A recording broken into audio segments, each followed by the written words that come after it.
in that debate. U.S. Congressman Barney Frank's a Democrat of Massachusetts.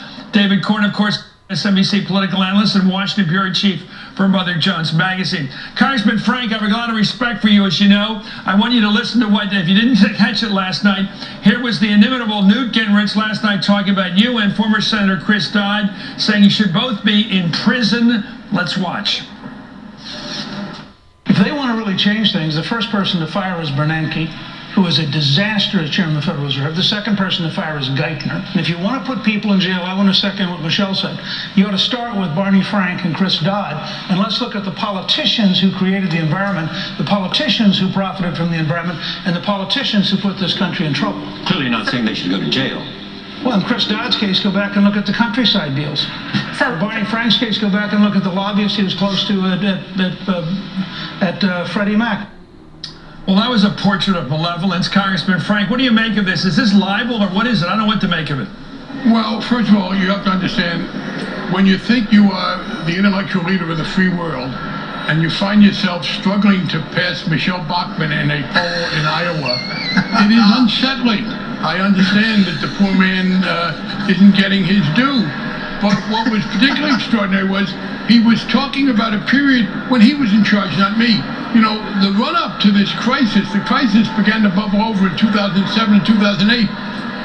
The Republicans controlled the Congress from 1995 through 2006.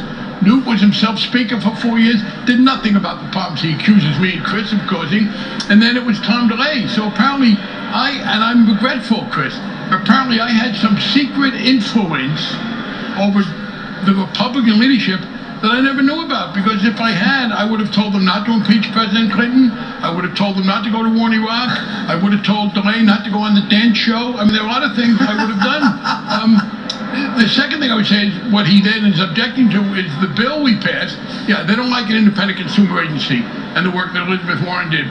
They don't want derivatives to be regulated. Incredibly, they want to go back to the situation where AIG was able to get itself into all this trouble.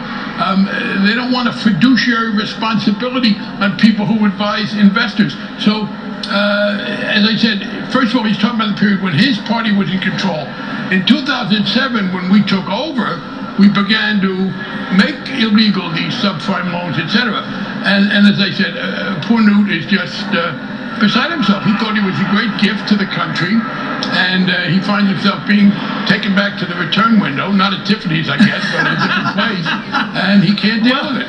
Well, let me suggest that behind the malevolent comment of Newt Gingrich last night about you and former Senator Dodd was a grim effort to try to raise a few bucks in his campaign. As you must know, Congressman Frank, because everybody in business knows it, you and Chris Dodd did something to regulate those people, and the one, probably the shiftiest of them, like it the least.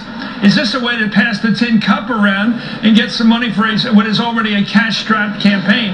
Not only a ludicrous one, but a poor one. Oh, I suppose so. Look, there are a lot of people who made a great deal of money, and if you read the journals now, the papers, if you listen, yeah, there are people who are complaining that because of what we did, they can't do as much. By the way, what we did, I think, was to restrict some of the activity that added nothing to the real economy. The trading paper back and forth. I mean, these people had, they were engaged in economic transactions that had as much relationship to the real economy as fantasy football has to Sunday afternoon, except they were making money off it. And yeah, there were some people very angry at us because they're not making the trading profits they used to make. And yes, I'm sure that Newt does make some money off that. Well, what do you make of the Republican Party? You grew up in Massachusetts and New Jersey way before that, and you know there used to be a Clifford Case Republican Party, a party of Governor Sargent and reasonable people. And what happened to that last night? Well, I want you to start with looking at it. I want you to take a look at it. Here's Rick Perry, who actually is a governor of one of the states, maybe a secessionist governor, but a governor. And here he is talking about the Revolutionary War. Of course, Massachusetts had much to do with it. Here he is talking about when it was fought. Not about when the earth was founded 5,000 years ago, according to these people, but when we fought our revolution. Doesn't have that part. Let's listen. Our founding fathers never meant for Washington, D.C.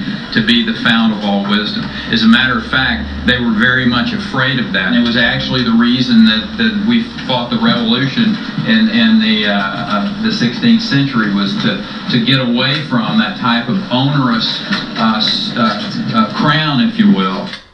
How do you describe this knucklehead history. I mean, this guy's the guy that said Texas has the right to secede from the Union. I think we fought a war over that. Now he is placed. Well, they always have problems with the history of the universe. There are problems with that. But here he is saying our country was founded back in the 1500s. Well, I'll be honest with you. I think Rick Perry is jealous of me, and here's why. He wrote a book, or he signed a book that someone wrote, and he said, he could never live in Massachusetts because they vote for Ted Kennedy, a great senator, was alive obviously at the time, John Kerry and me, even after they know what we stand for. And he was appalled that people would vote for us even if they know what we stand for. The reason I think he's jealous is, as people in the Republican Party have found out what he stands for, they're not voting for him. So he is very jealous that someone can tell people what he thinks and not have to repudiate it or go back on it. The floundering around, it's discouraging. But to go back to your main point, I was very bipartisan when I was in the legislature. There were some differences, but we could work together on things. You have a group of people now. The Republican Party today is in the grips of the most rigid ideological splinter we've seen, and the problem is that they don't represent the whole country. They represent the people who vote in Republican primaries, and that has driven all of them far to the right. So Mitt Romney, for example, is in a mode of repudiating position after position. I noticed in the debate last night they quoted his having supported the Bush administration's efforts to deal with the financial crisis in 2008. He's now repudiating that. He's, of course, repudiated the health care. And there has never been a time in American history when so rigidly, ideologically extremist a group has controlled one of the major parties. And he was the sober one last night. Let's look at Rick Santorum last night. I want David to get in here. Rick Santorum last night advocating basically getting rid of all corporate taxes for manufacturers. Just get rid of them all. No pay for it, just get rid of them. Let's listen. What happened was we became uncompetitive. So we need to be competitive. And that's why I proposed taking the corporate tax for manufacturers and processors, taking it from 35% and eliminating it. 0% tax. Allow this to be the manufacturing capital of the world again. This is just in line with what Bachmann said the other night in the last debate, saying we shouldn't have to pay any taxes. Well, first, I think I should say that I'm here to make a citizen's arrest of Barney Frank, if I have the chance. I mean, they're bidding down. Pretty soon it's going to be negative numbers on taxation. I mean, Herman Cain's plan would raise taxes on the poor. Michelle Bachmann says we shouldn't pay taxes. He doesn't want taxes on any manufacturing. But his headline was, I want to go to war with China. Yeah. He meant an economic war, but it's like the war language, the rhetoric has to be as excessive as it can for any of these guys to have a chance of winning over those Republican primary voters that Barney was talking about. And by the way, you're talking about not raising taxes. They've backed away from savaging Social Security and Medicare, but these are all, except for Ron Paul, they all want to greatly increase military spending. Here we are spending at the highest rate. We're spending at Cold War rates of military spending going all over the world, and Romney's attacking President Obama for not spending enough in the military. So the nonsense is that you cut taxes, you claim that you're going to protect Social Security and Medicare, and you increase military spending. They're not just going to... They're going to really make the military into volunteers. Volunteers in the sense that we won't be able to pay anybody. We'll have to have volunteer people to give us bullets, volunteer people to fly the planes. I mean, the logic is overwhelming. How do you substantially increase the largest single item in the discretionary budget, military spending, and then cut taxes and say, but Social Security and Medicare will be fine? Well, last night, Congressman and David, they were supposed to stick to economics, but of course, Michelle Bachmann couldn't avoid religious concerns. Here she is passing what even my producers think was a joke. I don't think so. Talking about the sign of the beast, which I learned from some of these characters, is apparently 999, Herman Cain's economic program turned upside down, 666. Let's listen to her brand of humor. This is Michelle Bachmann, desperate. When you take the 999 plan and you turn it upside down, I think the devil's in the details.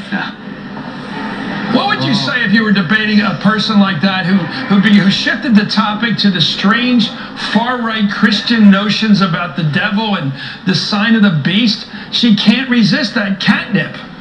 I guess if I were debating her, not just debating her, but I was losing to her in the polls, I would do exactly what Newt Gingrich did. I'd just start to say outlandish things to change the subject.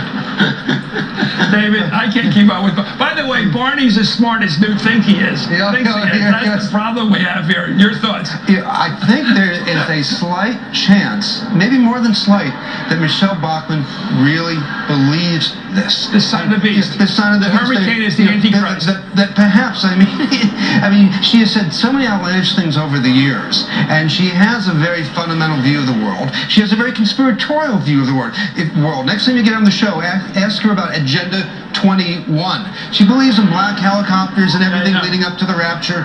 So it's not inconceivable that this wasn't a joke. Let me go back to square one. Congressman Frank, again, besides being a liberal and a progressive supporter of your interests and your district up there in Massachusetts, you do study politics and history. What has happened to the Republican Party?